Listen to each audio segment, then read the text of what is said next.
안녕하세요. 오늘의 사연 이야기입니다. 영상을 보시고 이야기가 마음에 와닿으신다면 좋아요와 댓글로 따뜻한 한마디 부탁드리겠습니다. 그럼 오늘의 사연 이야기 바로 시작하겠습니다. 안녕하세요. 저는 박미영, 61살이에요.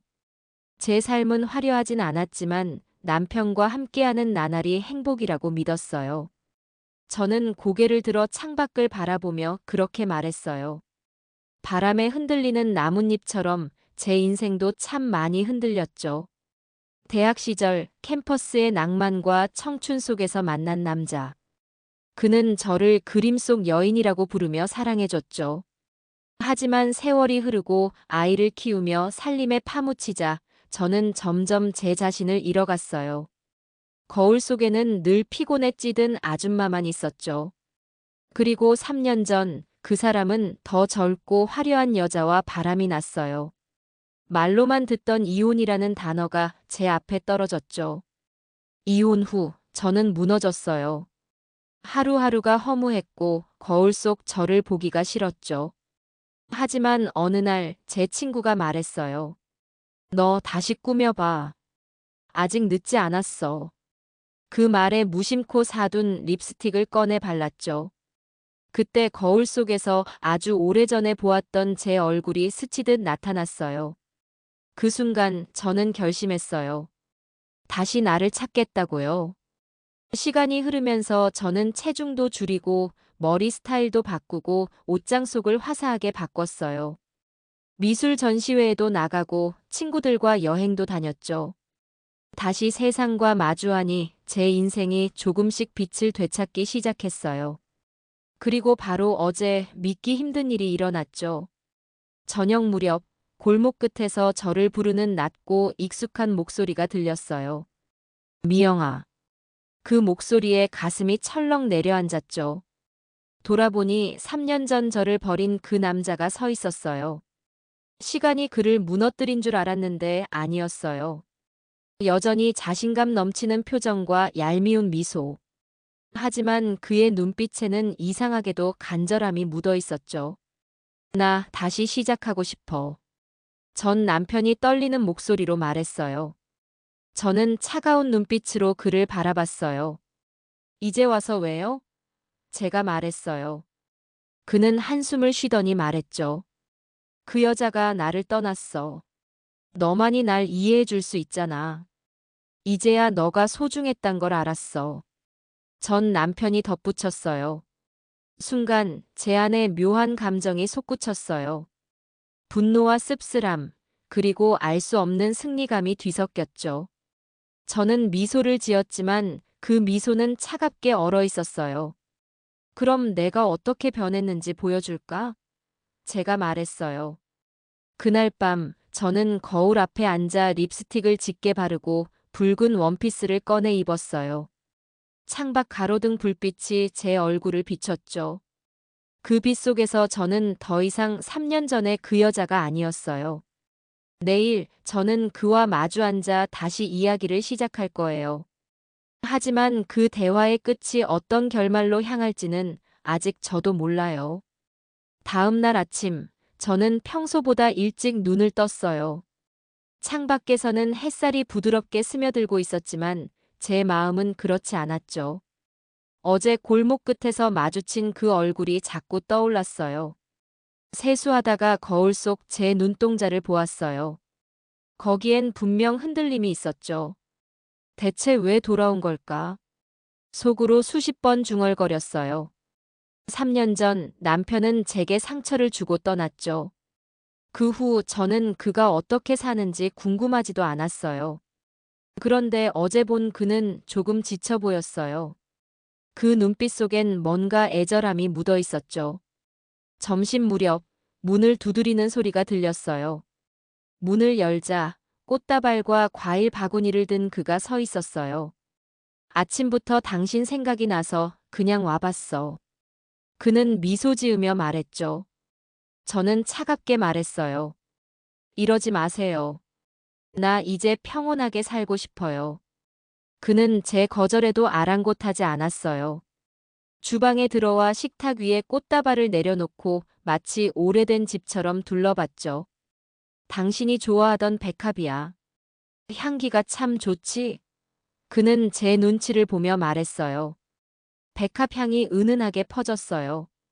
이상하게도 그 향이 옛날 기억을 끌어올렸어요.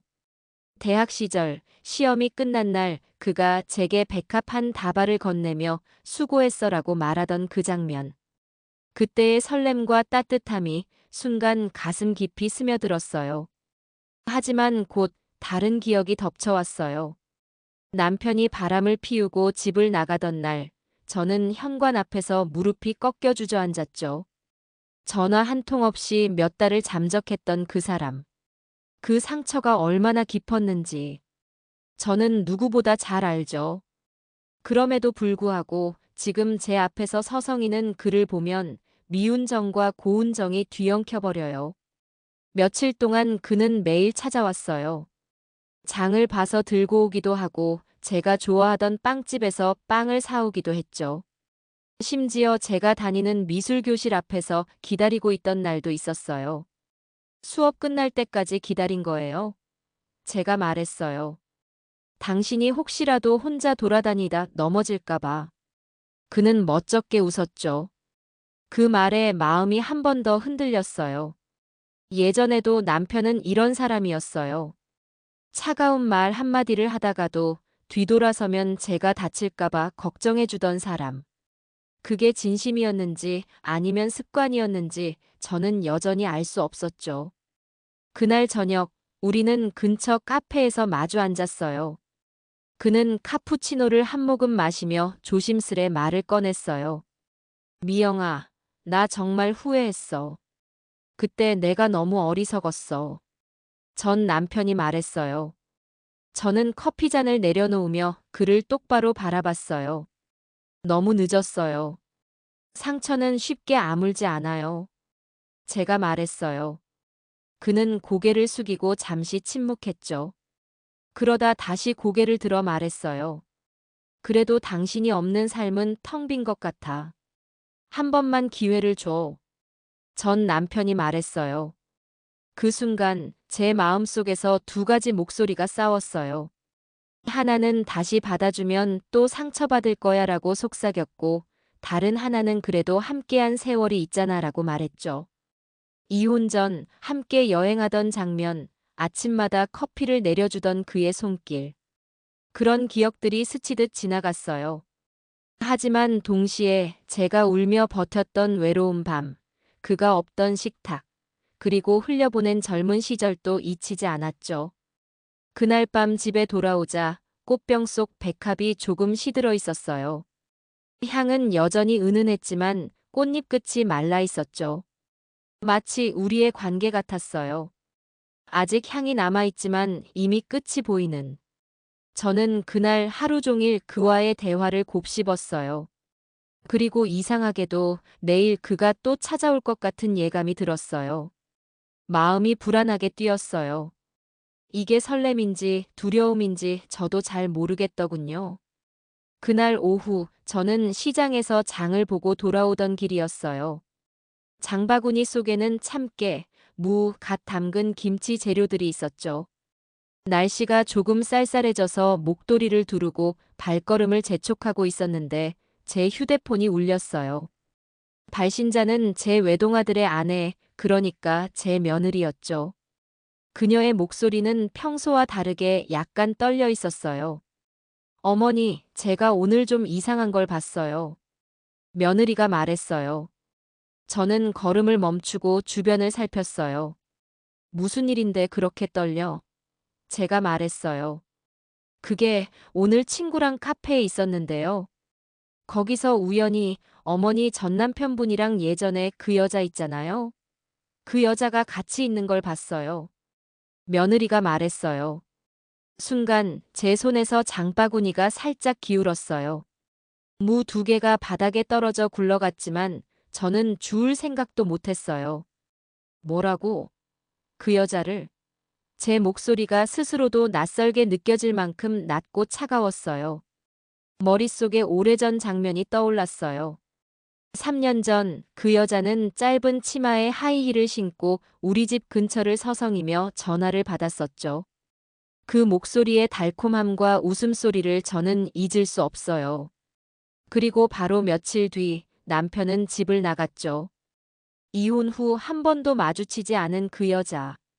그런데 전 남편이 다시 저에게 돌아오겠다고 구애하던 바로 이 시기에 그 여자와 함께 카페에 있었다니.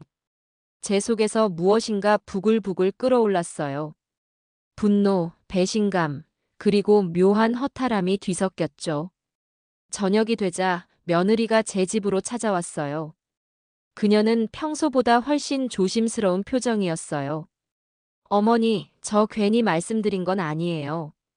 그 여자 어머니 사진첩에서 본 적 있어서 바로 알아봤어요. 며느리가 말했어요. 저는 가만히 며느리를 바라봤어요. 그녀는 두 손을 무릎 위에 가지런히 모으고 있었지만 눈빛은 단호했어요. 그들이 카페 구석에서 얘기하는 걸 봤는데 분위기가 그냥 옛날 연인 같았어요. 웃으면서 가끔 손도 잡고. 며느리가 말했어요. 그 순간 심장이 쿵 하고 내려앉았어요. 혹시 그가 저에게 다가온 이유가 진심이 아니라 다른 계산이 있어서였을까? 머릿속에서 조각들이 빠르게 맞춰졌어요. 그가 매일 찾아오던 이유, 옛 추억을 꺼내며 제 마음을 흔들던 말들. 모두 한 번에 의심스러워졌어요. 그날 밤 잠이 오지 않았어요. 침대에 누워 천장을 보며 저는 제 지난 세월을 곱씹었어요. 대학 시절의 풋풋한 사랑, 결혼 후의 헌신, 그리고 배신의 날들. 그리고 최근 몇 주간의 달콤한 구애까지. 이 모든 게 혹시 또다시 저를 속이기 위한 연극이었다면? 한편으로는 제 안 깊은 곳에서 여전히 그를 믿고 싶은 마음이 있었어요. 어쩌면 며느리가 잘못 본 걸 수도 있잖아요. 사람은 누구나 과거의 인연을 우연히 만날 수 있는 거니까요. 하지만 며느리가 보여준 사진 한 장이 그 희미한 믿음을 무너뜨렸어요. 사진 속에서 그는 웃고 있었어요. 그 여자의 손목을 가볍게 잡으며 무언가를 귀에 속삭이는 장면이었죠. 그 미소는 30년 전 제가 대학 시절 그를 처음 만났을 때 보여준 바로 그 미소였어요. 저는 사진을 내려놓고 두 손으로 얼굴을 감쌌어요. 눈가가 뜨겁게 달아올랐어요. 어쩌면 이번엔 그가 저를 두 번 죽이려는 건지도 모른다는 생각이 들었죠. 이제 선택의 시간이 다가오고 있었어요. 그에게 직접 묻고 모든 걸 밝혀야 할지, 아니면 모르는 척하며 그의 진짜 속내를 더 끌어내야 할지. 저는 결심했어요. 이번엔 제가 당하기만 하진 않을 거예요. 그리고 마음속으로 다짐했어요. 이건 단순히 과거의 복수가 아니라 제 남은 인생을 지키기 위한 싸움이라는 걸요. 며느리가 보여준 사진을 보고 난 뒤 제 마음은 하루도 편할 날이 없었어요. 그의 모든 말과 행동이 의심스럽게 보였죠. 꽃다발을 건네던 손길도 제 옆에서 웃어주던 표정도 모두 거짓처럼 느껴졌어요. 이대로는 안 되겠다고 생각했어요. 만약 전 남편이 정말로 다시 그 여자와 이어지고 있다면 저는 다시는 속지 않겠어요. 이번엔 제가 먼저 진실을 잡아내야 했죠. 며칠 후 저는 일부러 그에게 전화를 걸었어요. 오늘은 뭐 해요? 제가 물었어요. 별일 없어. 집에 있을 거야. 전 남편이 말했어요. 그 대답을 들은 순간 이미 제 결심은 굳어졌어요. 그가 집에 있을 리 없다는 직감이 들었죠. 그래서 저는 외투를 걸치고 모자를 눌러쓰고 목도리를 감았어요. 거울 속 제 모습은 평소와 달리 어두운 그림자 같았어요. 오늘 저는 그를 미행할 거예요. 전 남편의 집 근처 골목에 도착하니 마침 그가 차에 오르는 모습이 보였어요. 검은 코트에 회색 머플러를 두른 그는 한 손에는 휴대폰을 들고 있었죠. 차는 천천히 골목을 빠져나가더니 시내 방향으로 향했어요. 저는 뒷골목으로 재빨리 걸어가 버스를 타고 그가 향하는 방향을 따라갔어요. 심장이 두근거렸어요. 혹시라도 그가 저를 보게 되면 모든 게 수포로 돌아갈 테니까요. 그의 차는 도심 한복판의 카페 앞에 멈췄어요. 유리창 너머로 보니 그 여자가 앉아 있었어요. 짧은 머리에 여전히 화려한 옷차림. 웃을 때마다 반짝이는 귀걸이가 눈에 들어왔어요. 그녀는 그를 보자마자 환하게 웃었어요. 그리고 그는 마치 약속이라도 한 듯 그녀 맞은편에 앉았죠. 저는 카페 맞은편 건물 2층의 작은 북카페에 들어갔어요. 창가 자리에 앉으면 아래 카페가 훤히 내려다 보였죠.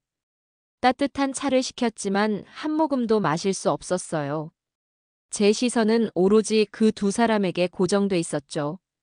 그들은 즐겁게 대화를 나눴어요. 때때로 그는 그녀의 손등을 살짝 잡았고 그녀는 부드럽게 웃었어요. 그 장면을 보는 순간 30년 전 우리 첫 데이트가 떠올랐어요. 그때도 그는 제 손등을 그렇게 잡았었죠. 그 기억이 되살아나는 게 너무나 모욕적으로 느껴졌어요.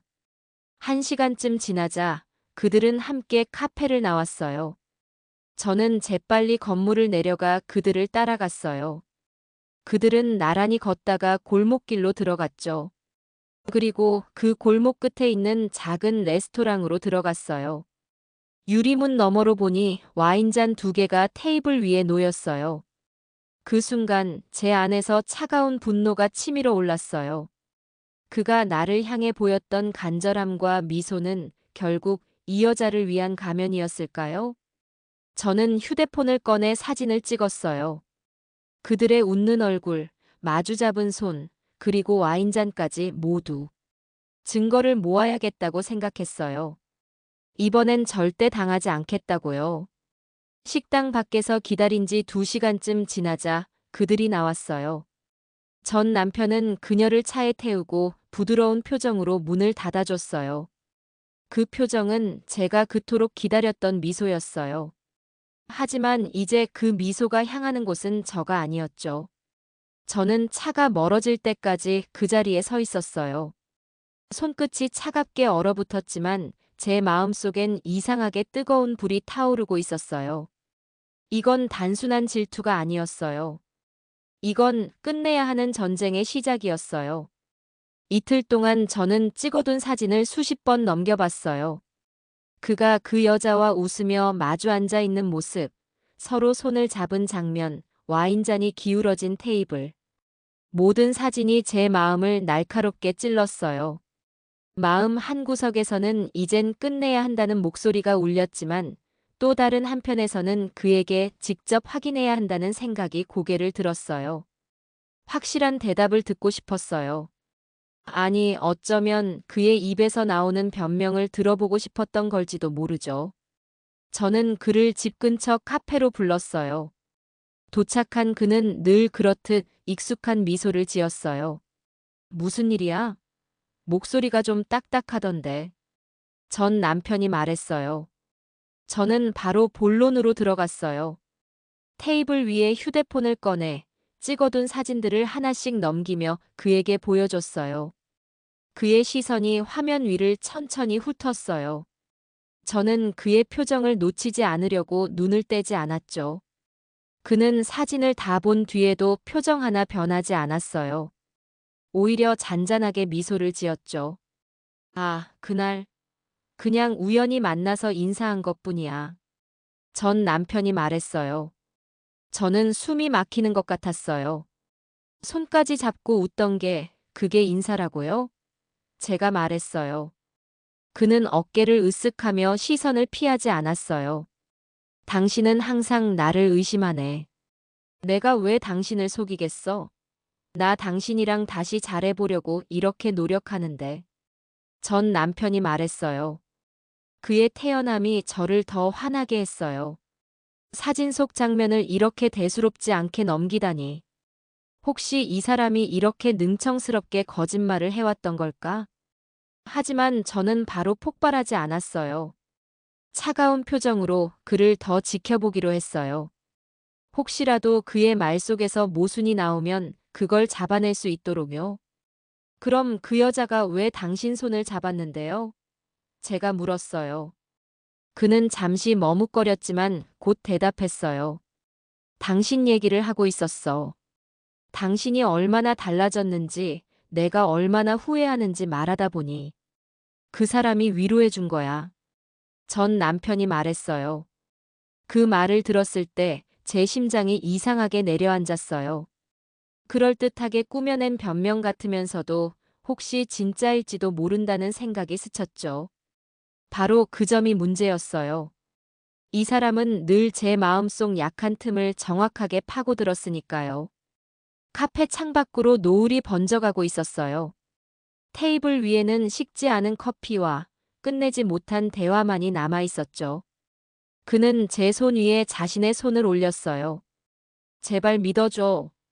나한텐 당신밖에 없어. 전 남편이 말했어요. 저는 그 손을 뿌리치지 않았어요. 하지만 마음은 여전히 복잡했죠.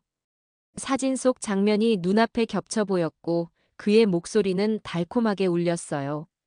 믿고 싶은 마음과 의심하는 마음이 서로 부딪히며 제 안에서 전쟁을 벌이고 있었어요. 그날 집에 돌아와서 저는 오래도록 창밖을 바라봤어요. 전 남편의 표정, 말투, 그리고 태어난 거짓말. 모든 게 머릿속을 떠나지 않았어요. 하지만 분명한 건 하나였어요. 이번에는 절대 예전처럼 그에게 모든 걸 맡기지 않겠다는 거죠. 그가 무슨 속셈으로 다시 제 삶에 들어오려는 건지 끝까지 밝혀낼 거예요. 그날 이후 저는 전 남편을 대놓고 의심하는 태도를 거둬들였어요. 마치 그의 말을 어느 정도 믿는 것처럼 부드러운 표정을 지었죠. 그는 그 변화를 눈치채고 안심한 듯 보였어요. 하지만 제 속마음은 전혀 달랐어요. 이제부터 저는 믿는 척하며 그 사람의 진짜 속내를 파헤칠 거예요. 첫 번째로 저는 오래 알고 지낸 미용실 원장에게 전화를 걸었어요. 그 원장은 동네에서 웬만한 소문은 다 아는 사람이었죠. 원장님, 혹시 요즘 전 남편이 미용실 들른 적 있어요? 제가 말했어요. 글쎄, 지난주에 봤어요. 근데 혼자가 아니었는데. 원장이 말했어요. 그 말을 들은 순간 가슴이 철렁 내려앉았어요. 누구랑 있었는데요? 제가 말했어요. 어떤 여자인데 나이는 좀 어려 보였어요. 웃으면서 머리 스타일 얘기하더라고요. 원장이 말했어요. 그 짧은 대화만으로도 제 의심은 다시 커졌어요. 그 여자가 그 여자일 수도 있었죠. 아니면 또 다른 사람일 수도 있었고요. 어느 쪽이든 그는 분명히 저에게 모든 걸 솔직하게 말하지 않았어요. 두 번째로 저는 시장에 나가 오랫동안 친하게 지낸 채소가게 아주머니를 만났어요. 아주머니는 전 남편과 예전부터 알던 사이였죠. 아이고, 미영 씨. 요즘 그 양반이랑 다시 잘 지낸다면서? 아주머니가 말했어요. 저는 일부러 웃으며 대답했어요. 네, 뭐, 그냥 오가면서 보고 지내요.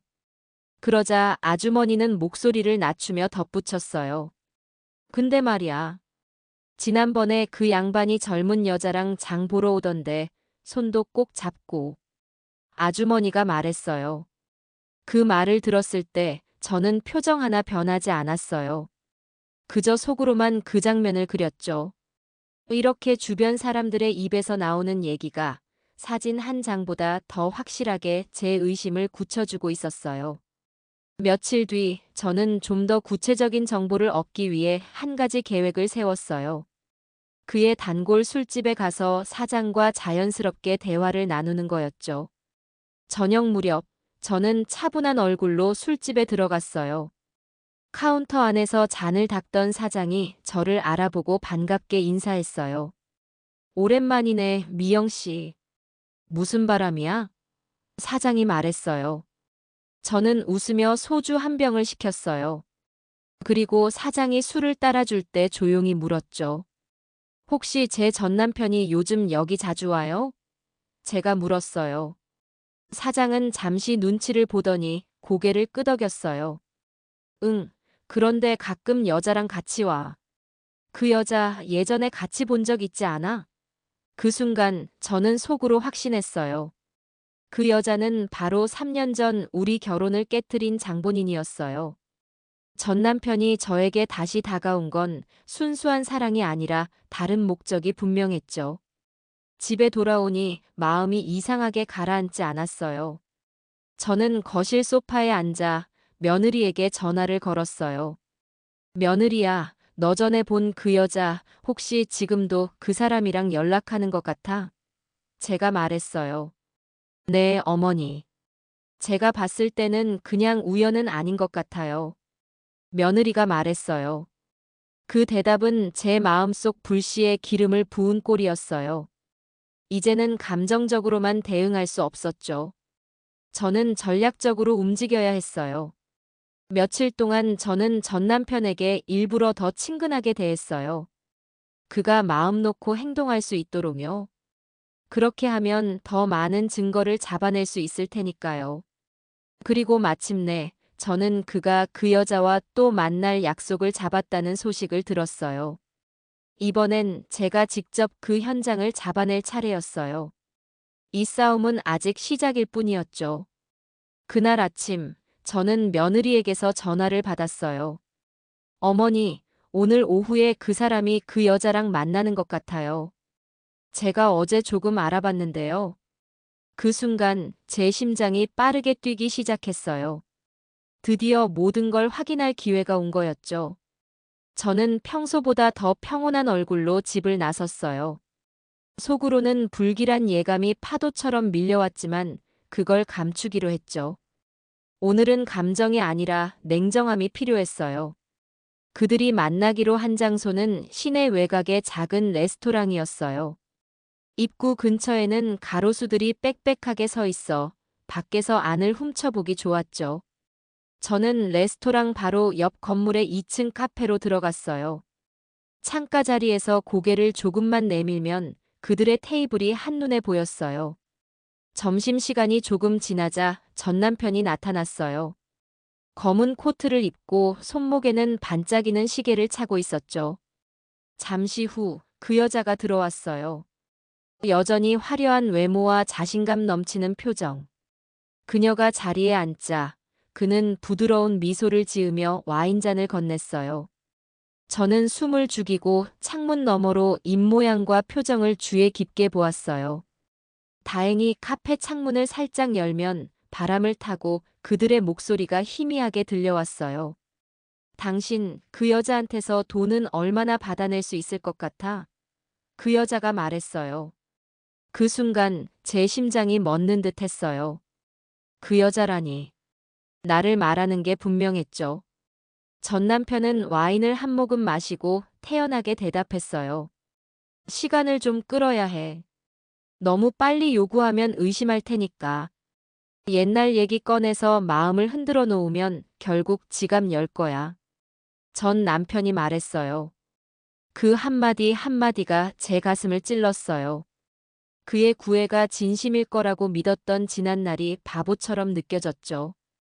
그리고 이어진 대화가 제 숨을 완전히 막아버렸어요. 근데 당신은 그렇게까지 이혼했는데 다시 그 여자한테 가려고 해? 그 여자가 말했어요. 그는 웃으며 믿기 힘든 말을 꺼냈어요. 너랑 살면서 사업 시작했잖아. 근데 그거 망했잖아. 지금은 가진 거 하나도 없어. 너가 다시 날 책임질 수 있는 건 아니니까. 돈 많은 전 부인한테 가는 게 제일 빠른 길이지. 전 남편이 말했어요. 저는 손끝이 떨려서 커피잔을 잡을 수도 없었어요. 그의 얼굴, 목소리, 웃음소리가 모두 낯설고 역겨웠죠. 3년 전 그가 나를 떠난 이유와 지금 돌아온 이유가 이렇게 명확하게 드러나다니. 그 여자가 피식 웃으며 말했어요. 그 여자 아직 당신 좋아하는 것 같아? 그 여자가 말했어요. 아직은 잘 모르겠지만 내가 원하는 대로 움직이게 만들 거야. 옛날처럼 예쁘게 꾸미고 다니는 거 보니까 그게 다 나 때문인 것 같아. 전 남편이 말했어요. 그 말은 제 자존심을 송두리째 짓밟았어요. 그동안의 변화와 노력은 오로지 제 자신을 위해서였는데 그가 자기 공으로 돌리고 있었다니. 더 이상 들을 필요가 없었어요. 하지만 저는 자리에서 일어서지 않았어요. 이 순간 이 증거를 머릿속에 깊이 새겨두고 싶었죠. 그리고 차가운 복수를 준비하기 위해 모든 감정을 눌러 담았어요. 그들이 자리에서 일어나 레스토랑을 나갈 때까지 저는 눈길 한 번 주지 않았어요. 마치 오늘 들은 모든 게 꿈이었던 것처럼 행동했죠. 하지만 속으로는 이미 결심이 굳어졌어요. 이제 그의 모든 거짓말과 가면을 세상에 드러낼 거예요. 그가 절대 다시 일어설 수 없게, 그리고 다시는 저를 함부로 생각하지 못하게 만들 거예요. 며칠이 지나자 그는 더 자주 전화를 걸어오기 시작했어요. 예전에는 한 번씩 안부를 묻는 수준이었는데 이제는 하루에 서너 번씩 전화를 했죠. 그 목소리에는 은근한 초조함이 묻어 있었어요. 저는 일부러 모른 척 여전히 평온한 척하며 통화를 이어갔어요. 그리고 그날 저녁 그는 제 집 앞으로 찾아왔어요.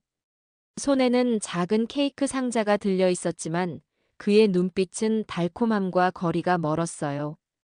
마치 무언가를 결심하고 온 사람 같았죠.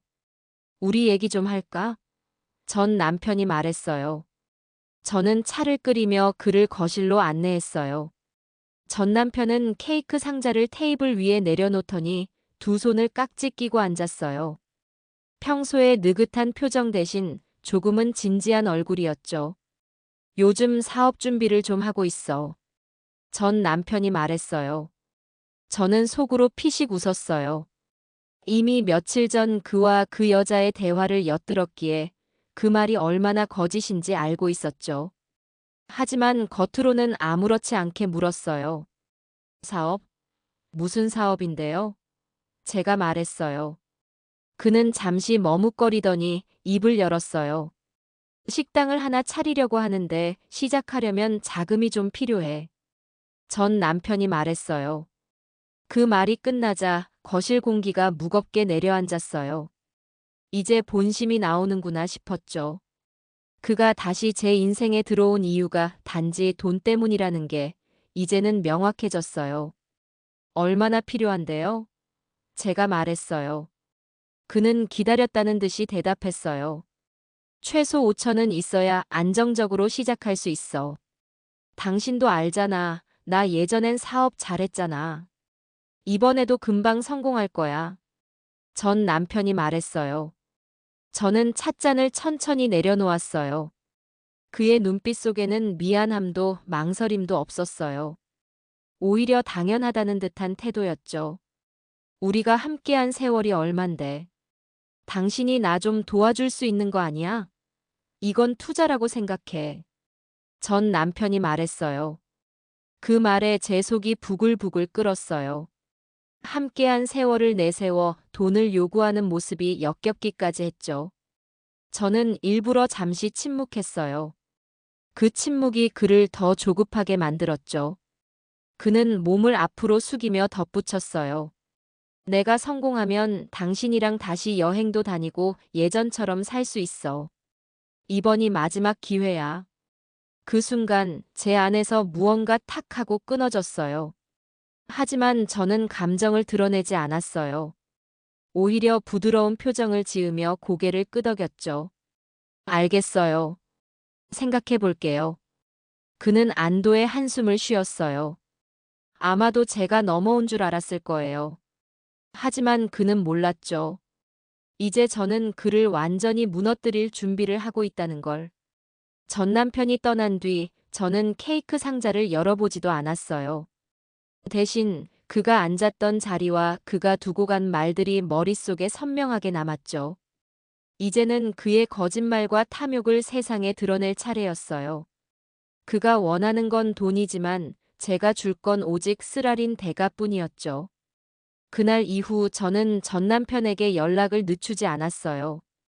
오히려 그가 원하는 대로 돈을 줄 의향이 있는 것처럼 보이게 행동했죠. 그는 점점 안심했고 그 안심은 곧 방심으로 바뀌었어요. 아침이면 문자로 안부를 물었고 저녁이면 통화로 대화를 이어갔어요. 저는 그 틈에 그의 말투, 표정, 숨소리 하나까지 분석했어요. 그가 진심을 숨기고 있다는 건 명확했지만 증거가 더 필요했죠. 며칠 후, 저는 일부러 전 남편에게 전화를 걸었어요. 당신한테 얘기 좀 하고 싶은 게 있어요. 저녁에 시간 돼요? 응. 오늘은 아무 약속도 없어. 전 남편이 말했어요. 그날 저녁, 우리는 동네의 한 조용한 레스토랑에서 만났어요. 저는 고급스러운 옷차림에 진한 립스틱을 발라 예전보다 더 세련된 모습으로 나갔어요. 그의 눈빛이 순간 번쩍 빛나는 걸 보았죠. 마치 제 지갑 속까지 훤히 들여다보는 듯한 시선이었어요. 식사가 절반쯤 지나자 저는 일부러 자연스럽게 말을 꺼냈어요. 당신 말대로라면 사업이 잘 되면 저도 좋은 거잖아요. 그래서 생각해 봤어요. 그는 젓가락을 내려놓으며 몸을 앞으로 숙였어요. 그래서 전 남편이 말했어요. 일단 일부 금액을 먼저 줄게요. 나머지는 사업 계획서랑 거래 내역 보여주면 그때 마저 주는 걸로요. 제가 말했어요. 전 남편의 표정이 잠깐 굳었지만 곧 다시 웃음을 지었어요. 좋아. 그 정도야 준비할 수 있지. 하지만 저는 그 순간 그의 눈빛이 살짝 흔들리는 걸 놓치지 않았어요. 그가 그런 서류를 준비할 리 없다는 걸 이미 알고 있었으니까요. 저는 그날 이후 본격적으로 움직이기 시작했어요. 먼저 지인 중 한 명이 운영하는 법률 사무소를 찾아갔어요. 그곳에서 상담을 받으며 혹시 그가 금전 요구로 협박이나 사기를 시도한다면 어떤 법적 대응이 가능한지 확인했죠. 변호사는 제 이야기를 다 듣고 고개를 끄덕이며 말했어요. 증거를 최대한 많이 확보하세요. 통화 녹음, 문자 메시지, 돈 요구 장면 모두요. 그 말에 저는 확신이 섰어요. 이번엔 그가 빠져나갈 구멍이 없게 만들 거예요. 그 후 저는 전 남편과의 모든 통화를 녹음했고 그가 돈 이야기를 꺼낼 때마다 대답을 길게 끌어냈어요. 그가 스스로 욕심을 드러내도록 유도한 거죠. 그리고 며느리와 친구들에게 부탁해 그가 다른 여자와 만나고 다니는 모습도 몰래 촬영하게 했어요. 며칠이 지나자 제 손에는 두꺼운 파일 하나가 완성됐어요. 그 안에는 그의 거짓말, 돈 요구, 그리고 다른 여자와의 미래가 고스란히 담겨 있었죠. 그리고 드디어 함정을 실행에 옮길 날이 왔어요. 저는 전 남편에게 전화를 걸어 일부 돈을 주겠다고 했어요. 내일 낮에 카페에서 만나요. 그 자리에서 얘기 다 하고 돈도 줄게요. 제가 말했어요. 역시 당신밖에 없어. 전 남편이 말했어요. 하지만 그는 몰랐죠. 그 자리에는 저와 변호사, 그리고 증인 2명이 함께할 거라는 걸요. 그의 모든 거짓말이 그 자리에서 세상 밖으로 드러나게 될 거예요. 그날 밤 저는 오랜만에 깊은 숨을 내쉬었어요. 마치 무거운 짐이 조금은 내려간 듯 했죠. 이제 남은 건 그가 스스로 만든 함정 속으로 걸어 들어오는 걸 지켜보는 것뿐이었어요. 약속한 날, 저는 평소보다 1시간 일찍 카페에 도착했어요. 창가 구석 자리에는 이미 변호사와 증인 2명이 앉아 있었죠. 증인 중 한 명은 제 며느리였고 또 다른 한 명은 며칠 전 남편과 그 여자가 함께 있는 걸 촬영해준 제 친구였어요. 저는 그들과 짧게 고개를 끄덕이며 인사를 나눈 뒤 커피를 주문했어요. 손끝이 차갑게 얼어붙어 있었지만 마음은 오히려 차분했어요. 오늘로 모든 걸 끝낼 거라는 확신이 있었으니까요. 점심 무렵 전 남편이 카페 문을 열고 들어왔어요. 평소보다 훨씬 말끔하게 차려입은 모습이었죠. 저를 보자 그는 환하게 웃으며 다가왔어요. 오늘은 표정이 한결 좋네. 전 남편이 말했어요. 저는 미소를 지으며 맞이했어요. 그동안 고생 많았으니 오늘은 좋은 얘기만 해요. 그는 고개를 끄덕이며 제 맞은편에 앉았어요. 그 순간 저는 신호를 보내 변호사와 증인들이 가까운 자리로 이동하게 했어요. 잠시 안부를 나누다가 그는 본론으로 들어왔어요. 그럼 준비한 돈은? 전 남편이 물었어요. 저는 가방에서 두꺼운 봉투를 꺼내 테이블 위에 올려놨어요. 하지만 봉투 안에는 돈 대신 서류와 사진이 들어있었죠. 그가 봉투를 열자 안에서 나오는 건 현금이 아니라 변호사가 준비한 자료와 그가 다른 여자와 함께 있는 사진들이었어요. 그의 표정이 순간 얼어붙었어요. 이게 뭐야? 전 남편이 말했어요. 저는 차분하게 그의 눈을 바라봤어요. 당신이 나한테 뭐라고 했는지, 그리고 실제로 무슨 짓을 했는지 모두 기록한 거예요. 제가 말했어요. 변호사가 곧바로 말을 이어갔어요. 이건 당신이 금전을 목적으로 접근한 정황 증거입니다. 통화 녹음, 문자, 그리고 목격자 진술까지 모두 확보했죠. 전 남편은 당황한 기색을 감추려 했지만 손끝이 미세하게 떨리고 있었어요. 미영아, 오해야. 이건 다. 전 남편이 말했어요. 저는 그의 말을 끊었어요. 오해가 아니라 당신이 스스로 만든 현실이에요. 당신이 나를 속이고 내 마음을 이용해서 돈을 빼앗으려고 했다는 게 다 드러났어요. 제가 말했어요. 그 순간 며느리가 가방에서 휴대폰을 꺼내 녹음 파일을 틀었어요. 그 속에는 전 남편이 그 여자와 나눈 대화가 생생하게 담겨 있었어요. 옛날 얘기 꺼내서 마음을 흔들면 결국 지갑 열 거야. 그 음성이 카페 안에 울려 퍼지자 그의 얼굴이 완전히 굳어졌어요. 주변 손님들의 시선이 하나둘 모이기 시작했어요. 전 남편은 시선을 피하며 의자에서 몸을 뒤로 뺐지만 이미 늦었죠. 모든 증거와 목격자가 이 자리에 있었으니까요. 저는 마지막으로 그를 똑바로 바라봤어요. 이제 다시는 내 앞에 나타나지 마요. 그리고 오늘 있었던 모든 얘기는 변호사와 함께 법적으로 처리할 거예요. 제가 말했어요. 전 남편은 입술을 달싹였지만 아무 말도 하지 못했어요. 그저 자리에서 일어나 카페 문을 나가며 한번 뒤돌아봤을 뿐이었죠. 하지만 그 눈빛에는 더 이상 자신감도 여유도 없었어요. 그가 사라진 뒤 저는 깊게 숨을 내쉬었어요. 오랫동안 제 마음을 짓누르던 돌덩이가 떨어져 나가는 듯 했죠. 이제 저는 다시 제 삶을 살아갈 수 있을 거예요. 그리고 이번엔 누구도 제 마음을 함부로 다루지 못하게 할 겁니다. 카페에서의 폭로 이후 전 남편은 며칠 동안 연락을 하지 않았어요. 그동안 하루에도 몇 번씩 전화를 걸어오던 사람이었는데 갑자기 모든 연락이 끊겼죠. 저는 그 침묵이 오히려 반가웠어요. 그의 목소리를 더 이상 듣지 않아도 된다는 해방감이 밀려왔거든요. 하지만 동네 소문은 빠르게 퍼졌어요. 시장에 나가면 채소 가게 아주머니, 미용실 원장, 빵집 사장까지 하나같이 저를 붙잡고 말했어요. 그 양반 완전 망했대. 여기저기 빚졌는데 다 들통났다더라. 저는 웃으며 짧게 대답했지만 속으로는 이미 알고 있었어요. 그날 카페에서의 폭로가 작은 파문이 아니라 그의 인생을 뒤흔드는 태풍이 될 거라는 걸요. 며칠 후 며느리에게서 전화가 왔어요. 어머니, 그 사람, 그 여자한테도 차였대요. 저는 잠시 놀란 듯 침묵했지만 곧 차가운 웃음이 새어나왔어요. 그래, 그럴 줄 알았어. 며느리가 들려준 얘기는 이랬어요.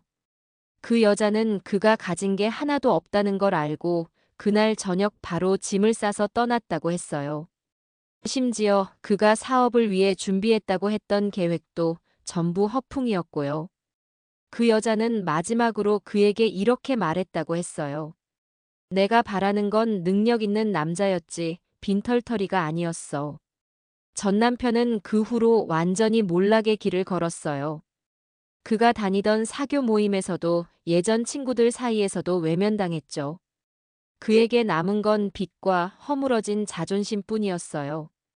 그런데도 그는 한 번 더 저에게 전화를 걸어왔어요.